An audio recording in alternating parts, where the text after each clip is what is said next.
all of us in our individual capacities, in our collective capacities. तो जब हम बात करते हैं कि साइंटिफिक चुनौतियां क्या थी, जिन केमिकल्स के बारे में कहा गया डॉक्यूमेंट्री में आप सबने देखा, और हमारे पहले यूएनडीपी, यूनेप एंड हमारी इकोनॉमिक एडवाइजर ने भी इसके ऊपर काफ़ी प्रकाश डाला कि what is it that needs to be replaced, और फिर जिसे हम रिप्लेस कर रहे हैं, जिस केमिकल को हम रिप्लेस कर रहे हैं, उसके ऑल्टरनेटिव को डेवलप करने के लिए हम किस हद तक आगे बढ़ पाए हैं, और जिस ऑल्टरनेटिव को हमने डेवलप किया, किस प्रकार से उस रिसर्च को टेक्नोलॉजी में उसको मेन स्ट्रीम करना पड़ेगा, because it is not good enough to know what is the chemical, how that chemical can be adopted into the refrigeration and cooling ecosystem. That is a very big challenge. फिर किस प्रकार से जब इसकी acknowledgement हो जाती है कि कौन सी टेक्नोलॉजी कंपैटिबल है with the new chemical that has been developed, then इसको मेन स्ट्रीम करना होगा, इसका ऑफ टेक बहुत बड़े पैमाने पे कराना पड़ेगा. And then finally we as individuals, हम अपने निजी जीवन में, अपने परिवारों में, अपने ऑफिसेज में, अपने कमर्शियल एस्टैब्लिशमेंट्स में हम किस प्रकार से बिल्डिंग टेक्निक्स को जैसे हम यूटिलाइज करेंगे, हम अपने जब शॉप्स एंड कमर्शियल एस्टैब्लिशमेंट्स को चलाते हैं, किस प्रकार से इन सारी टेक्नोलॉजीज को, इस अंडरस्टैंडिंग को हम मेन स्ट्रीम करते हैं, एंड एज इंडिविजुअल्स कैसे हम इस समस्या को समझते हैं और फिर इसमें अपना योगदान करते हैं. ये सारी चीजें समझ के और इसमें एक साथ जुड़ के इस प्रयास को बहुत प्रभावी तरीके से लागू करना, ये हम सब के लिए एक बहुत बड़ी चुनौती रही है.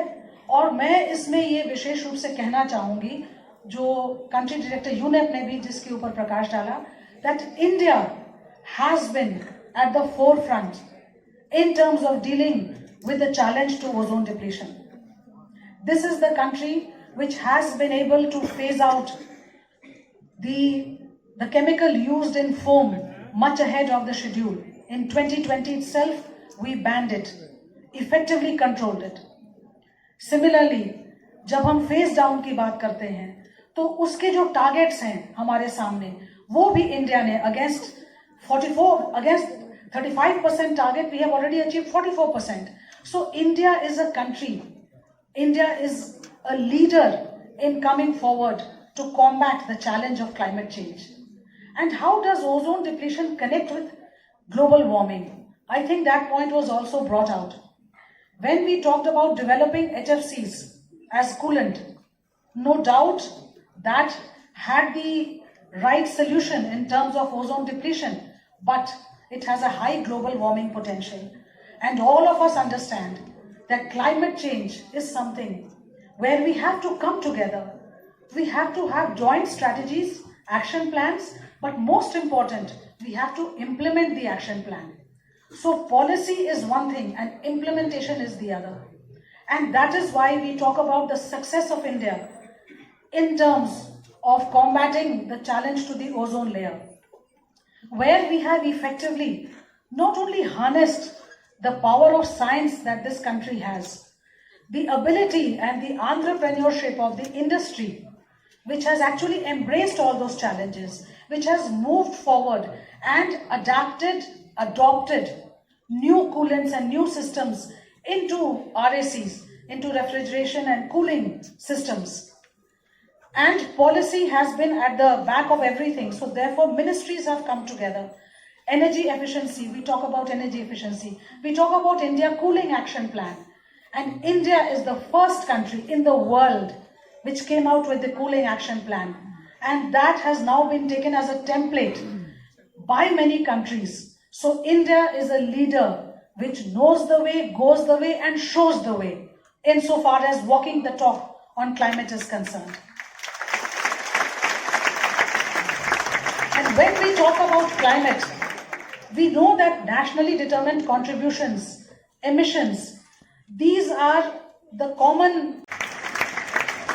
ये न केवल हमारी जो टेक्नोलॉजीज हैं, हमारे किस प्रकार से हम कार्बन एमिशंस को निरंतर कम कर रहे हैं, मच अहेड ऑफ शेड्यूल 2030 का हमारा जो कमिटमेंट था, हमने much ahead of schedule reduction in the emission intensity of economy, यानी कि हम ग्रो भी कर रहे हैं लेकिन साथ साथ उस प्रोपोर्शन में एमिशंस को घटा रहे हैं। इस लक्ष्य को हमने पूरा किया। जो हमारे non fossil fuel sources of energy हैं, उनको बढ़ने के लिए उस लक्ष्य को हासिल करने का जो हमने समय रखा था अपने लिए 2030, उसे बहुत पहले 2021 में ही हमने प्राप्त कर लिया। फिर भी आगे बढ़कर अपने लक्ष्यों को और बढ़ाया है। So we have continuously achieved our ambitions, but we are setting the bar even higher for ourselves because we have confidence in our country. We have confidence in the 1.4 billion population of India that is as committed and more committed than any citizen of the world to ensure that we fulfill this moment in destiny that we are all at, to safeguard the planet for future generations. So, last year we have increased our climate ambitions. We have set the bar even higher for ourselves.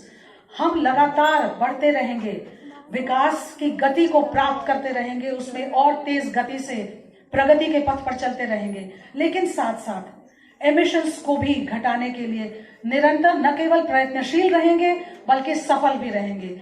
ये हमारा विश्वास है और हमें पूरा भरोसा है कि जिस प्रकार से देश ने एक मिशन लाइफ का मंत्र रखा है पूरे विश्व के सामने। And what is mission life? Mission life is the difference that all of us can make, that you and I can make. And we had that small video where Prakriti, who is our mascot for Mission Life, very basic, very simple messages that Prakriti has tried to tell us, which we hope and which we are sure that all of you present today, all the youngsters who are present today, will not only believe in it, will not only practice it, but will also motivate others, because you are the influencers, you are the change makers, and you can do it. So what were the messages that Prakriti had for all of us? जब ozone depletion की हम बात करते हैं तो हम अपने निजी जीवन में क्या कर सकते हैं? तो इसलिए आज की डॉक्यूमेंट्रीज जो रखी गई, दो तरह से जो तथ्य हैं वो आपके सामने रखने का प्रयास किया गया। एक तो जो टेक्नोलॉजी और साइंस और पॉलिसी, इसमें हमने क्या गति हासिल की है और किस प्रकार से आगे का रोड मैप जो राजश्री ने प्रेजेंट किया। एक बहुत अच्छा वर्कशॉप पिछले महीने हुआ था जहां industry, research institutions, academia and government all came together कि आगे का रोड मैप हमारा common and agreed road map हो। और साथ साथ इसमें इंडिविजुअल्स क्या कर सकते हैं। तो एसी के टेम्परेचर की बात हो, एसी को के फिल्टर्स को साफ करने की बात हो, सर्विसिंग की बात हो, ये सब ऐसी चीजें हैं जो हम अपने निजी जीवन में इन चीजों को अवश्य पूरा कर सकते हैं। इसी तरह से जब हम रेफ्रिजरेटर्स की बात करते हैं तो रेफ्रिजरेटर्स को किस प्रकार से हम अपने घरों में प्रॉपर उसके उपयोग की तरफ बढ़ सकते हैं, ये भी मैसेजेस प्रकृति ने दिया है। And life, mission life, lifestyle for environment, it is all about our choices, our behaviors. So when we choose to switch off lights and switch off fans and switch off electrical points, charging points, we are always charging our phones, our laptops, our television sets. Do we remember to switch off these charging points? Do we remember to switch off the lights and fans? Do we try and install sensors so that there is less electricity consumption in areas where there is no human movement at any point of time? क्या हम जल के प्रयोग को कम कर सकते हैं अपने निजी जीवन में? रोजमर्रे की जिंदगी में क्या पानी के उपयोग को हम कम कर सकते हैं? क्या हम पौधों को लगा सकते हैं और उनकी देखरेख कर सकते हैं, उनका संरक्षण कर सकते हैं? जो एनवायरनमेंट मिनिस्ट्री का मोटो है, जो हमारा स्लोगन है, nature protects if she is protected. We have to protect nature. Otherwise, we can no longer assume that nature will be able to protect us. If we are bent upon ozone depletion and the ozone hole growing larger, if we are bent upon carbon emissions continuing unabated, then we can no longer protect ourselves from all manner of climate change.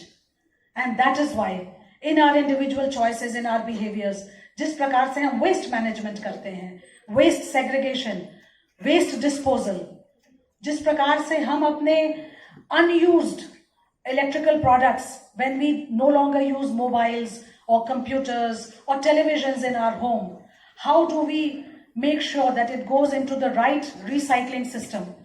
Because reduce, reuse, recycle, this is a basic mantra that all of us must believe in and must practice.